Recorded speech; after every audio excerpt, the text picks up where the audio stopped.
Welcome to UPSC universe.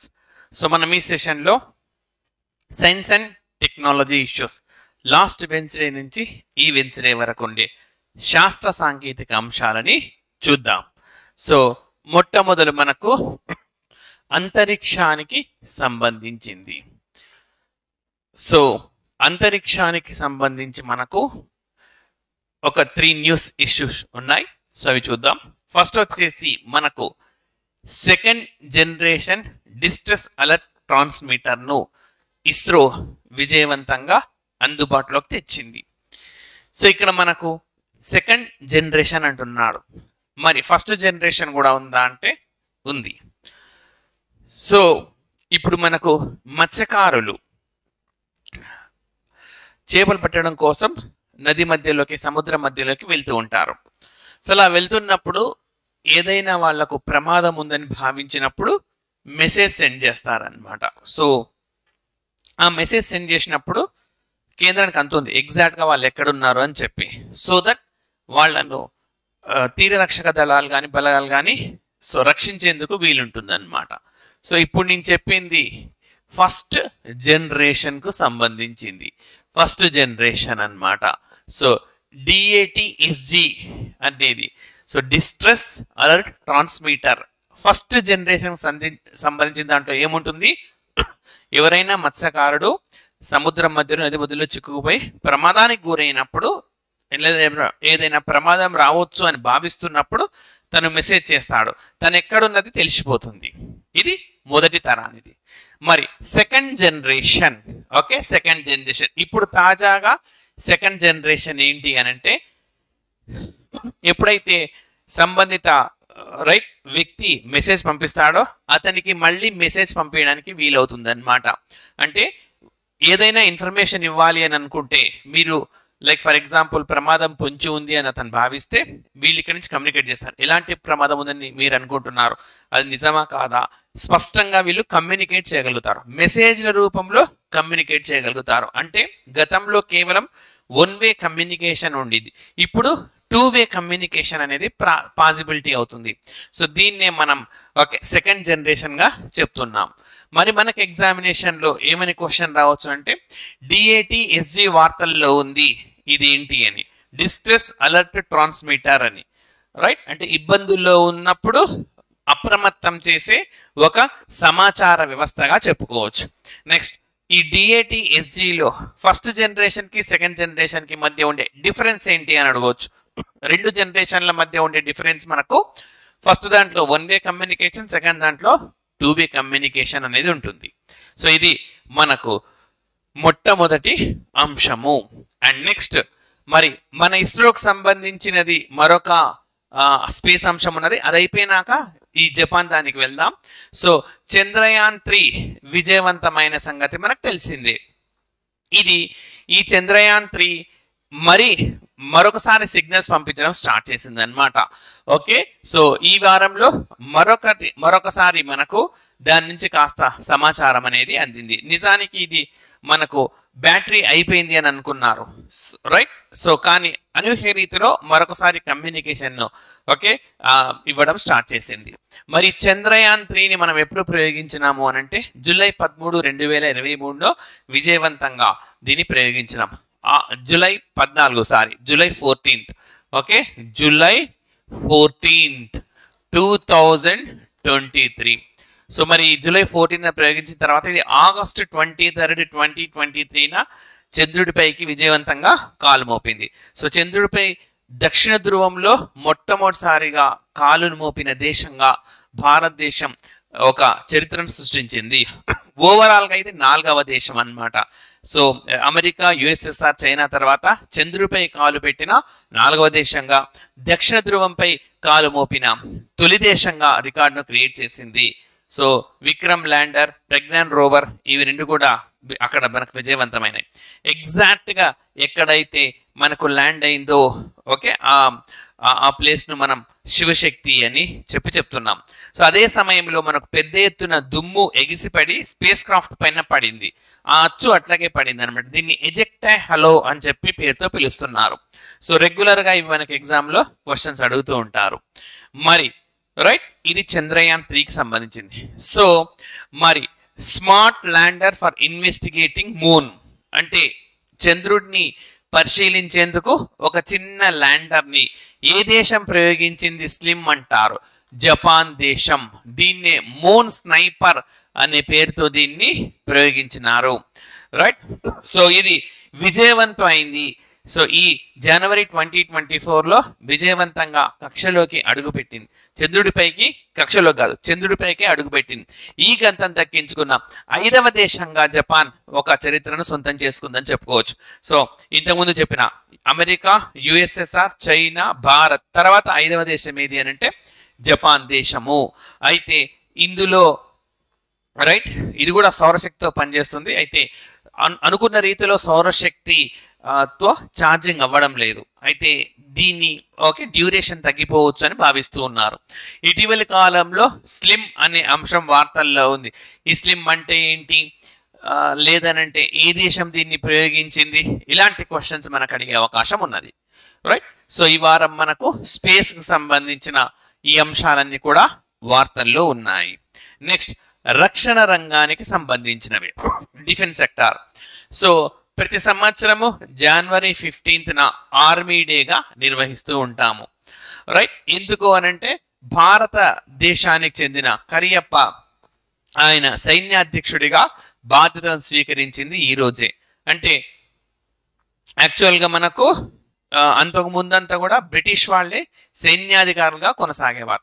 భారతదేశం స్వతంత్ర దేశం, సార్వభౌమాధికార దేశం, సావరిన్ నేషన్ అయిన తర్వాత మరి భారత్కు చెందిన కరియప్ప ఇదే రోజున ఆయన సైన్యాధికారిగా కావడం నేపథ్యంలో ఈ మార్పు అనేది జరిగింది. సో జనవరి 15న ఆర్మీ డే. మరి 2024లో ఈ సైనిక దినోత్సవానికి సంబంధించిన ఇతివృత్తం ఏంటి అంటే in service of the nation, అంటే జాతి సేవలో అని. జాతి సేవలో, జాతి సేవలో అని అర్థాన్ని ఇస్తుంది. మరి భారత ఆర్మీ మొట్టో నినాదం ఏంటి అంటే సేవా పరమో ధర్మ, అంటే సేవే పరమధర్మము.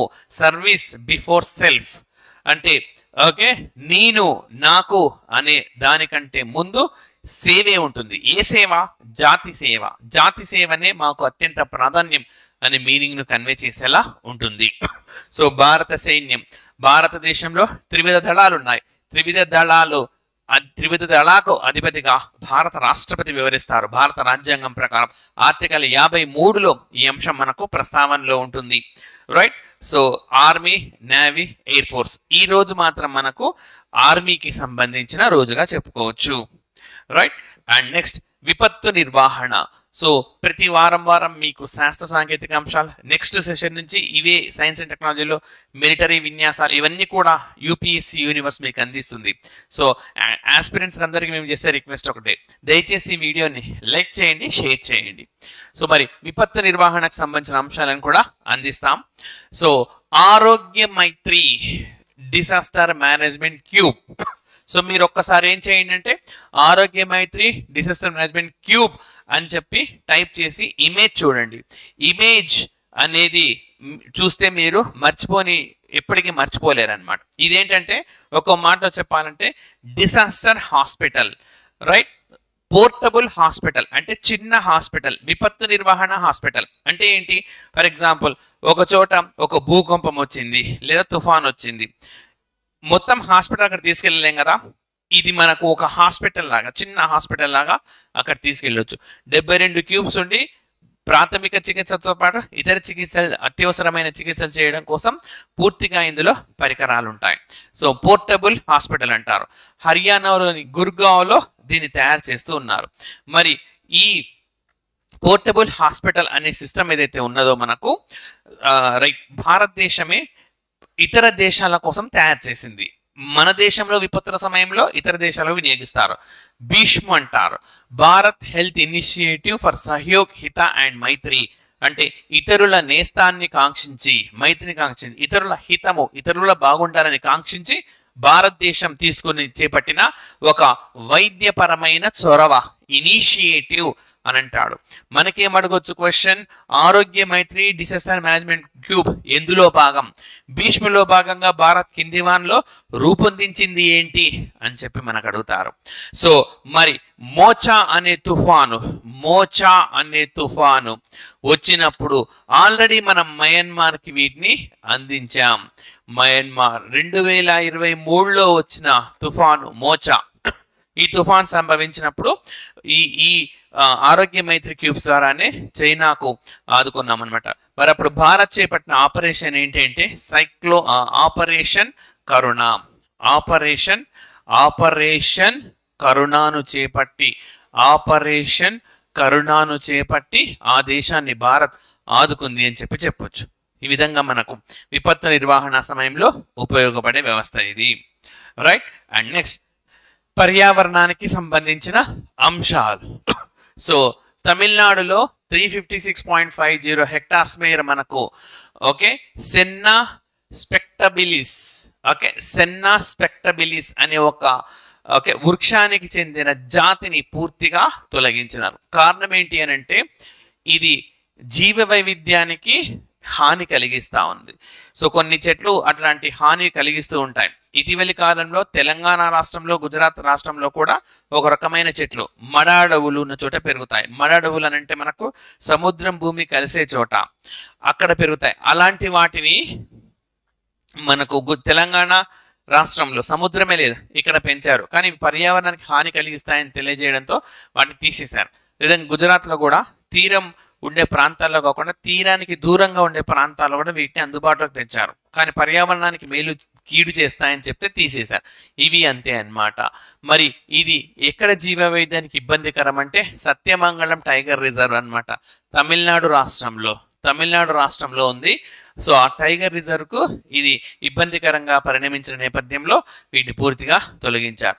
సో ఇది ఇప్పుడు వార్తల్లో ఉంది కాబట్టి వీటికి సంబంధించిన అంశాలు అడగవచ్చు. సో క్యాసియా ఎగ్జెల్సా అని చెప్పి, క్యాసియా ఫాస్టిగేటార్ అని, లేదా మనకు క్లాసియా మల్టీజుగా అని చెప్పి అంటారు అనమాట. సో క్లాసియా లేదా గోల్డెన్ వండర్ ట్రీ అనే పేరుతో కూడా పిలుస్తారు. సాధారణంగా ఇది అమెరికాస్లో అంటే నార్త్ సౌత్ అమెరికాల మధ్యలో ట్రోపికల్ ఏరియాస్, ఇంకొక మాటలో చెప్పాలంటే వెస్ట్ ఇండీస్ దీవులు సెంట్రల్ అమెరికా అన్నమాట, అక్కడ ఎక్కువ కనిపించే జాతి.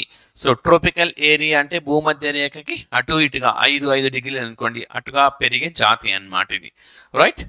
And next air quality management, వాయు నిర్వహణకు సంబంధించిన నిర్వహణ అన్నమాట. So commission for air quality management.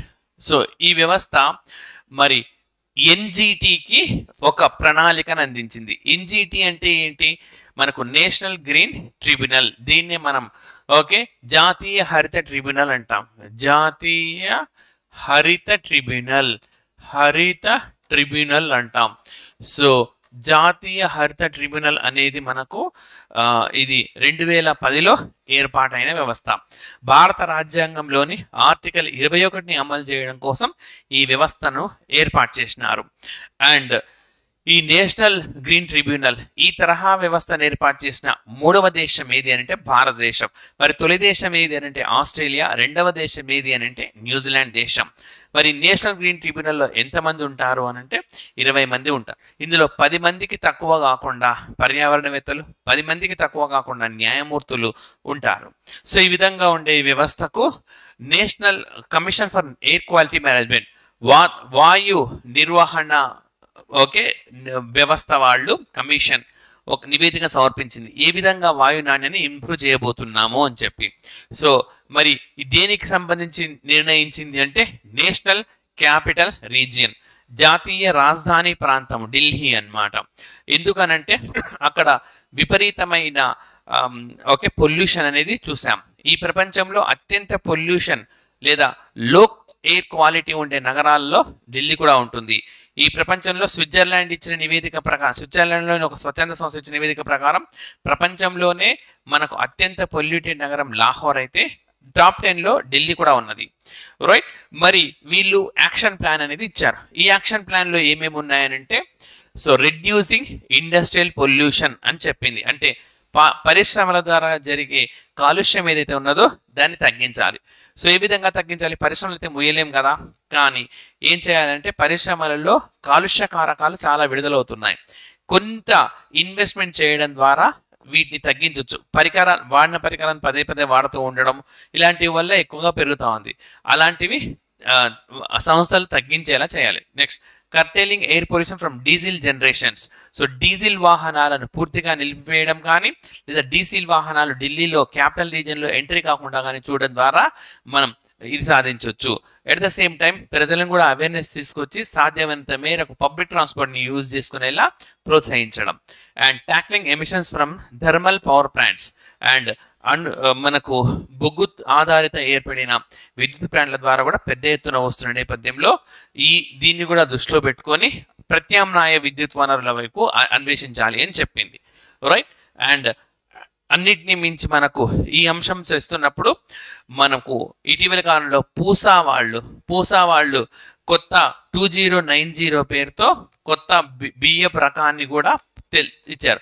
అయితే ఈ ప్రస్తుతం ఈ కమిషన్ చేసిన సూచనకు కానీ పూసా 2090 కానీ సంబంధం లేదు. కాకపోతే ఇది కూడా మనం ఇక్కడ ఒకసారి అర్థం చేసుకోవాలని చెప్తున్నాను. మనకు నిజానికి మెయిన్ ఢిల్లీలో పొల్యూషన్కి ప్రధాన కారణం ఏంటంటే పంజాబ్, హర్యానా రాష్ట్రాల్లోని రైతులు స్టబుల్ బర్న్ చేస్తారు. స్టబుల్ బర్న్ అంటే పంట వృధాని తగలబెడతారు. సో ఎందుకు అనంటే మనకు ఖరీఫ్ సీజన్ అనేది జూన్లో ప్రారంభం అవుతుంది. ఖరీఫ్ సీజన్. సో ఈ విధంగా జూన్లో ప్రారంభమైన ఖరీఫ్ సీజన్ 150 నుంచి 155 రోజుల పాటు కొనసాగుతుంది. అప్పుడు హార్వెస్టింగ్ వస్తుంది. హార్వెస్టింగ్ అంటే పంట కోత. June, July, August, September, October నాటికి పంట కోత. 5 నెలలు, నెలకు 30 రోజులని వేసుకుంటే 30 × 5. సో ఓకే, సో 5 × 30 = 150 రోజులు. So 155, 152 days. సో మళ్ళీ అప్పుడు రబీకి సిద్ధం కావాలి. రైతు రబీకి సిద్ధం కావాలి. వాళ్ళకు రబీ ప్రధాన పంట పంజాబ్, హర్యానాలో వీట్ అన్నమాట. సో వాళ్ళు మార్కెట్తో పాటు తమ ఇంటి అవసరాలు కూడా వీటిని ఎక్కువగా వినియోగిస్తూ ఉంటారు. సో ఈ నేపథ్యంలో మరి రబీకి సిద్ధం చేయడం కోసం ఎంబడెంబడే పంటను తగలబెట్టడం, పంట వృధాన్ని తగలబెట్టడం, భూమిని కూడా తగలబెట్టి రెడీ చేయడం, ఈ పొల్యూషన్ అంతా మనకు ఇప్పుడు అదే సమయంలో మనకు గాలులు వీస్తాయి. రాజస్థాన్లో గుండా ఎడారి గుండా వస్తున్న దుమ్ము లేయడం, ఆ దుమ్ము ధూళి కణాలు, ఈ పంట వృధా, ఇదంతా ఢిల్లీ పైన తీవ్ర ప్రభావం చూపుతుంది. ఏరోజోల్స్ అంటారు వాటిని. మరి ఈ సమస్యను పరిష్కరించాలి అనంటే ఈ పంట కాలం తక్కువ కావాలి.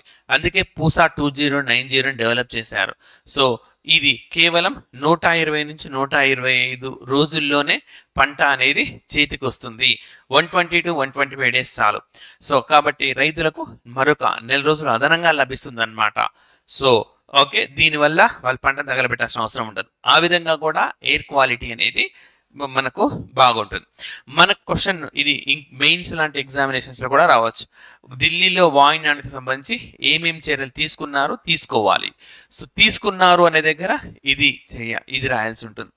సో తీసుకోవాలి అనే దగ్గర మనకు ఈ అంశాలు national commission for air quality management, వాయు నిర్వహణ కమిషన్ చెప్పిన సూచనలను కూడా మనం ఉటంకించాల్సి ఉంటుంది. ఇవి చేయాలి అని చెప్పి. రైట్. సో ఇవి ఈ వారానికి సంబంధించిన శాస్త్ర సాంకేతిక అంశాలు. సో మరొక అంశంతో నెక్స్ట్ సెషన్లో కలుద్దాం. So thank you very much.